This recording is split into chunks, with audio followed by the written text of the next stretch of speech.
अपनी नज़र को बदलो। एक बहुत बड़ा नेता एक साधु के छोटे से आश्रम में गया। उसने साधु के बारे में बहुत सुना था, तो उसके मन में आया कि मैं एक बार जाके देखता हूँ कि लोग उनकी इतनी तारीफ क्यों करते हैं।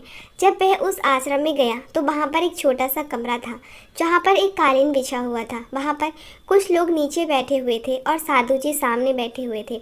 कुछ सवाल जवाब चल रहा था। वह नेता उस आश्रम में आया और उस नेता के साथ में 4 बॉडीगार्ड भी थे। वो नेता जहाँ पर भी जाता था लोग अपनी जगह से खड़े हो जाते थे और उसके सामने हाथ जोड़ते थे और सर झुकाते थे, लेकिन यहाँ पर ऐसा कुछ भी नहीं हुआ।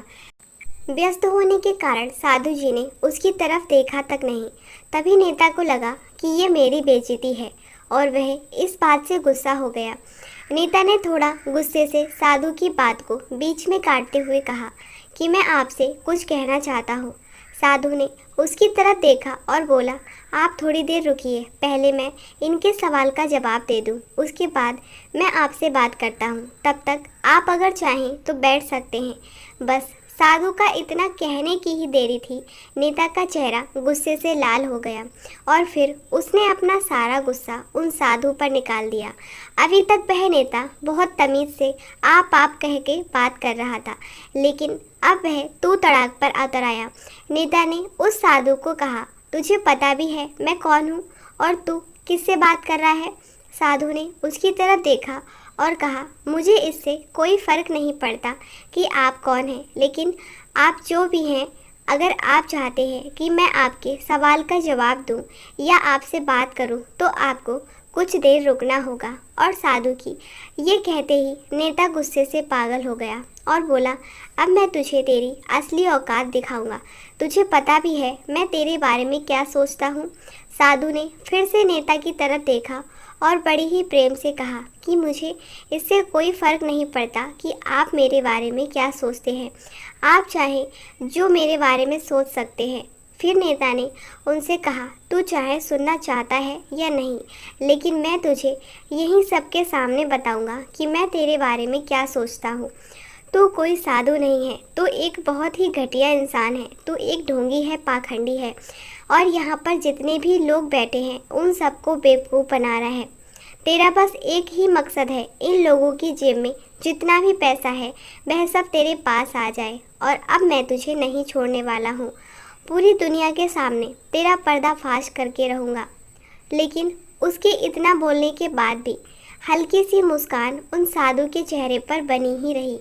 ये देखकर वह और भी तिलमिला हो गया और उसने कहा, अब बहुत हो गया, अब मैं यहाँ 1 मिनट भी नहीं रुकने वाला, लेकिन अभी भी तेरे पास मौका है।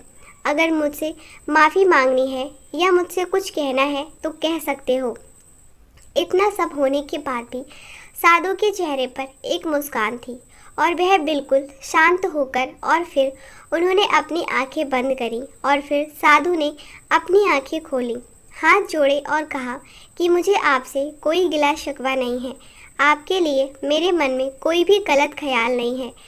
जो भी मेरे बारे में आपने कहा वह आपकी अपनी सोच थी, तो मुझे आप में कोई भी बुराई नज़र नहीं आती है। मुझे आप बहुत ही भले इंसान लग रहे हैं।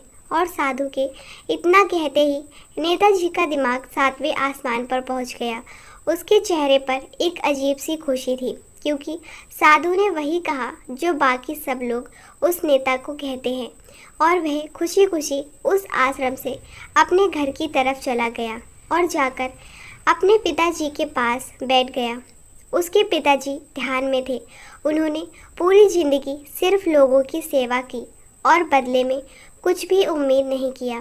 तो थोड़ी देर बाद जब उन्होंने अपनी आंखें खोली और देखा अपने बेटे को अपने साथ बैठे हुए, तो उनके बेटे के चेहरे पर आज एक अजीब सी खुशी थी जो आज से पहले उन्होंने कभी नहीं देखी थी।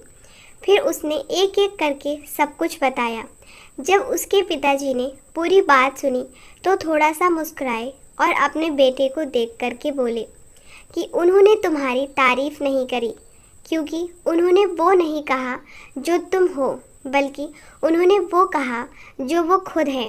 और तुमने जो भी कुछ साधु जी को कहा वो नहीं कहा जो वो है, बल्कि तुमने वो कहा जो तुम खुद हो।